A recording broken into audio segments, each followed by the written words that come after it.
Hello, my wonderful, beautiful friends. Guys, welcome back to entitled people, where people believe that they should always get what they want and that nobody else in the world matters. Guys, I hope you're having a great day today. And as always, Karens are about to run wild, so buckle up, enjoy the stories, and hey, try not to shake your heads too much. Oh, and subscribe if you haven't already. For some context, my sister and I lost our dad a year ago. She's 27 years old and I'm 18 years old. He was my only parent. My mom was never in mine or my sister's life. Dad left an inheritance for me and my sister, and she used hers to get brand new cars and to renovate her house. I live with my aunt right now, because my brother-in-law didn't let me stay with my sister. I'm planning to use my inheritance money to pay for my college tuition, as I've always wanted to be a doctor. My sister and I haven't been close. It started after she got married to her chronically ill husband, who was allowed to make backhanded comments about Dad and mock his illness, and make a scene at his funeral, only because he's ill too and shouldn't be held accountable for his behavior. Now, I've distanced myself, but my sister kept visiting a lot lately, venting about my brother-in-law's condition. He's been in and out of the hospital for heart problems, and he's in dire need for surgery. She brought up my inheritance money several times and how I could easily afford to help them in their situation, but I ended up cutting the conversation. She then straight up asked if I could help pay for her husband's surgery, and she would pay me back in less than a year. Now, at this, I felt uneasy because if I give her money from my inheritance, which is a large amount, there's no guarantee that she'll pay me back before it's time to apply for college. I know my sister can't pay me back that much money, and I felt I was risking my future. Now at this, I refused to help, and she had a meltdown at my aunt's house, calling me heartless, cruel, with no empathy at all. She told me her husband's health should be priority, and I needed to help because my education is nothing compared to someone's health. She then asked if I'd be happy to see her as a widow, and how I'd feel if my nephew had no father. My aunt suggested others pay, but most of them cut my sister and her husband off. I argued that her husband's poor health isn't my fault, and she kept blaming and guilt-tripping me. She kept crying, and although my aunt decided to stay out of it, she said that I should be prepared for permanent damage in my relationship with my sister if I don't help her now. She's been sending texts and pictures of her family telling me that this is what I was saying no to: a healthy, happy family with a healthy husband and father. Now at this, I cried. I felt like I was being selfish and not a good aunt and sister. Now I asked my friend, and he said to let them sell the cars and all the luxurious stuff they bought to afford the surgery. And then he warned me if I gave them money that I might never get it back and may never be able to go to medical school, so should I give her the money? So I personally think heck no. And a lot of people in the comments are saying that if the sister has a means to pay for her husband's surgery by selling off her cars and all the items she bought with her dad's inheritance, then she needs to do it. So this person says, do not give her the money. You will not get it back. And honestly, the way they're treating you when they need something from you just shows that neither of them like you or respect you, which also means that they won't be paying you back. Your sister could 1. Get a job, 2. Downsize the house and their lifestyle, 3. Speak to the hospital about a payment plan, and 4. Get the surgery now because it's an emergency, and then figure out how to pay for it later, like most people. She doesn't want to. She'd rather just steal your future, so go to school and don't feel guilty. I'm a happily single, 39-year-old male. I live in a nice neighborhood just outside of town. My neighborhood's a single street with about 2 acres per household. I still look like I'm 18 if I shave. And baby goats are called kids. That's a little background for ya. So 2 weeks ago, my goats had 2 kids. Now I don't know if you've ever seen baby goats in person, but they are adorable. My male goat named Bruce is a Nubian goat, and my female Lily is a fainting goat. They had 1 male and 1 female. The male is named Sir Flopsalot, and the female is Esmeralda. If I knew how to post pictures, I would. I obviously love my animals. My neighbors love my animals as well. They feed my dog leftover steak any chance they see him outside. Their daughter visits with the goats every day, and she's been so excited for the 2 new baby goats, and she named them. Yesterday was like any normal Sunday. I usually take my dog for a car ride, and then we walk the local dog park for an hour or so. My cell phone then rang, and it was my cool neighbors alerting me to a random minivan just sitting in my driveway by the garage. Now I live in eastern Tennessee. Minivans are not too popular. My neighbors were just letting me know that someone was sitting in my driveway. I wasn't expecting anyone, and I don't know anybody with a minivan, so I told them I didn't know anyone with a minivan and I'll be on my way back. I was about 30 minutes away and began my trek back. My neighbors then called back and said that some lady got out and she ran down to where I have my goat pens. I have my goat pen split at the moment to separate Bruce from the kids and Lily. Male goats sometimes play too rough with their kids out of jealousy. When I arrived home and pulled down into my driveway, I was met by Bruce standing on the hood of a beat-up looking minivan.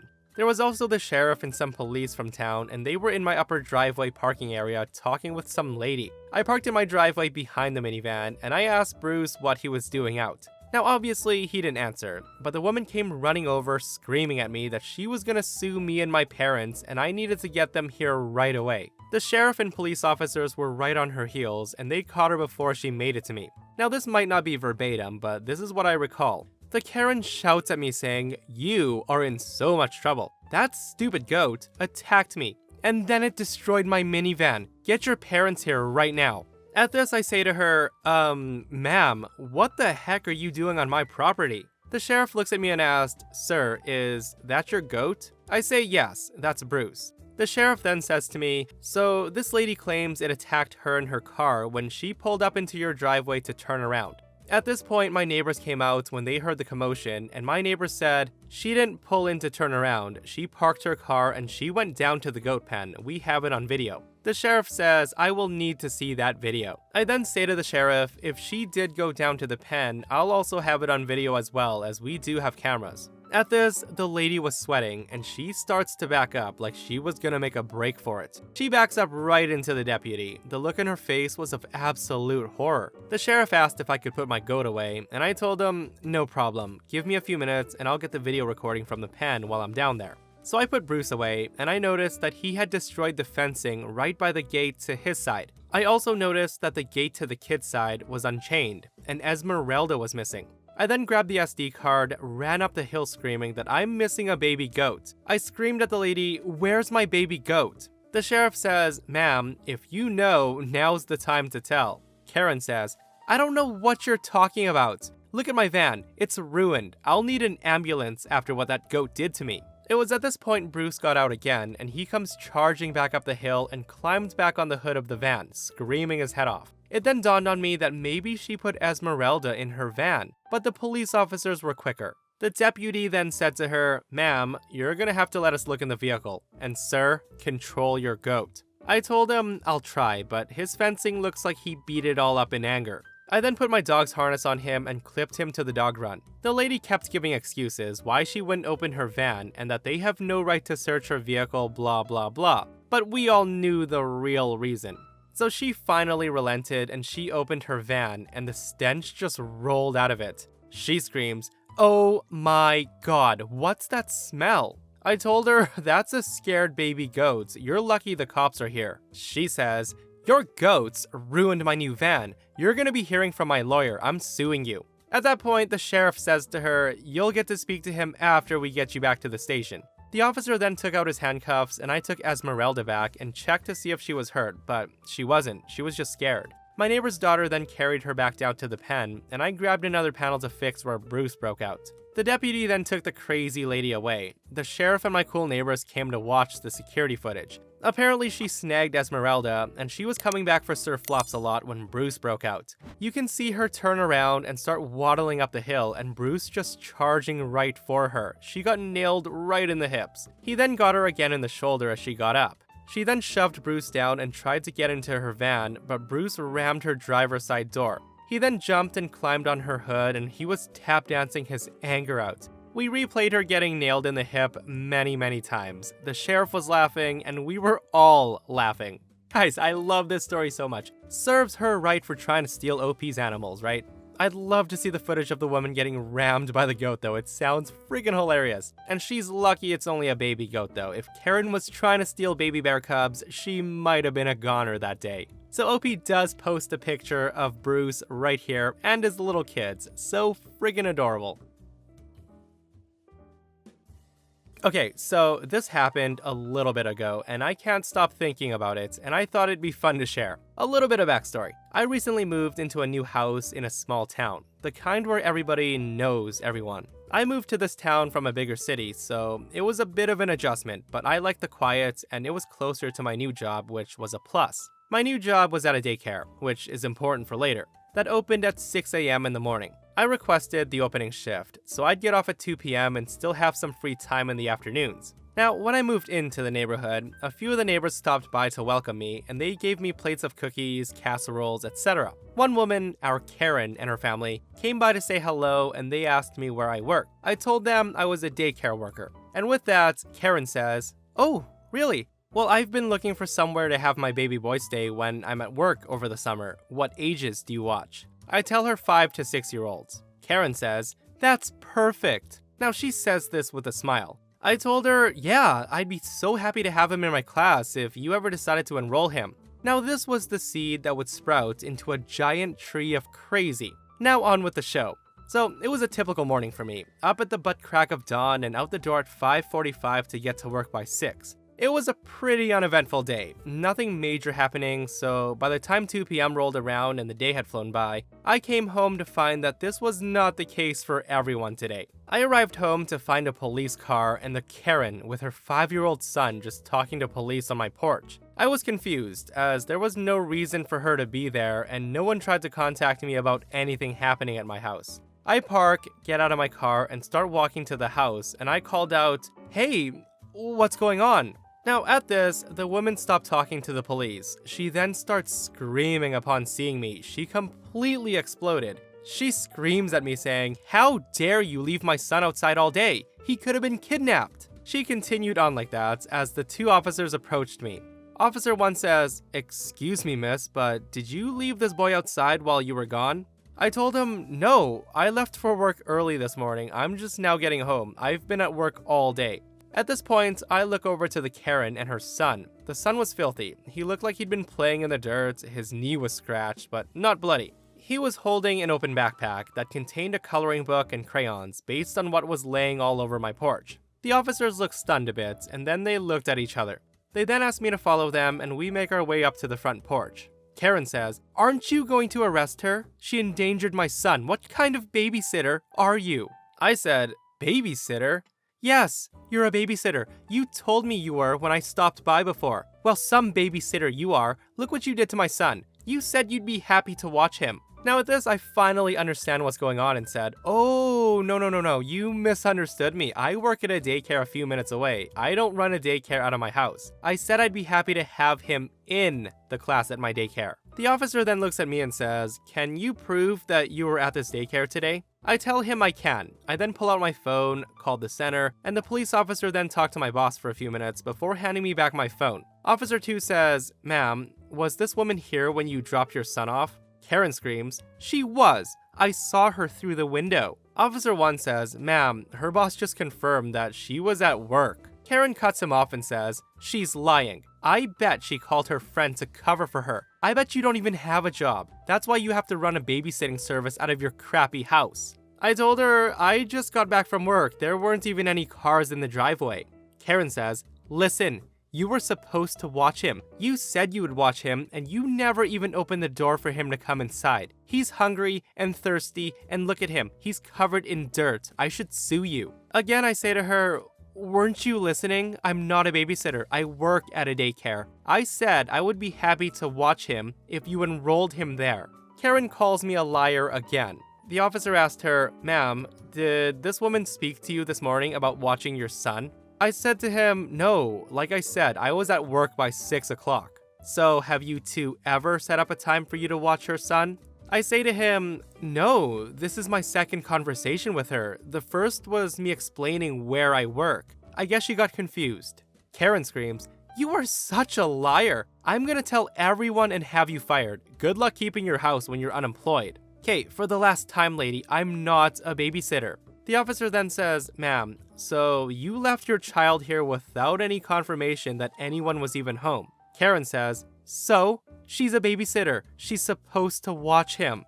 At this point, the officer says, "Ma'am, I'm sorry, but you're under arrest for child endangerment." The Karen then turns from angry to furious, and she begins yelling at me again for misleading her and saying that she's gonna sue me.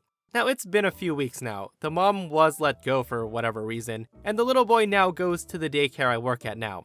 I just wish I had a picture of the woman's face when she realized that I was her son's teacher and that I wasn't lying after all. Oh my goodness, way to go, Karen. I can't believe she just dropped her son off at Opie's front porch without even confirming that her boy was with an adult, and just left him there all day. That must have been so terrifying for the young boy. Like, who knows what could have happened to her son, and I'm so glad the boy was still there and unharmed when she got back to him. How can some people be so silly?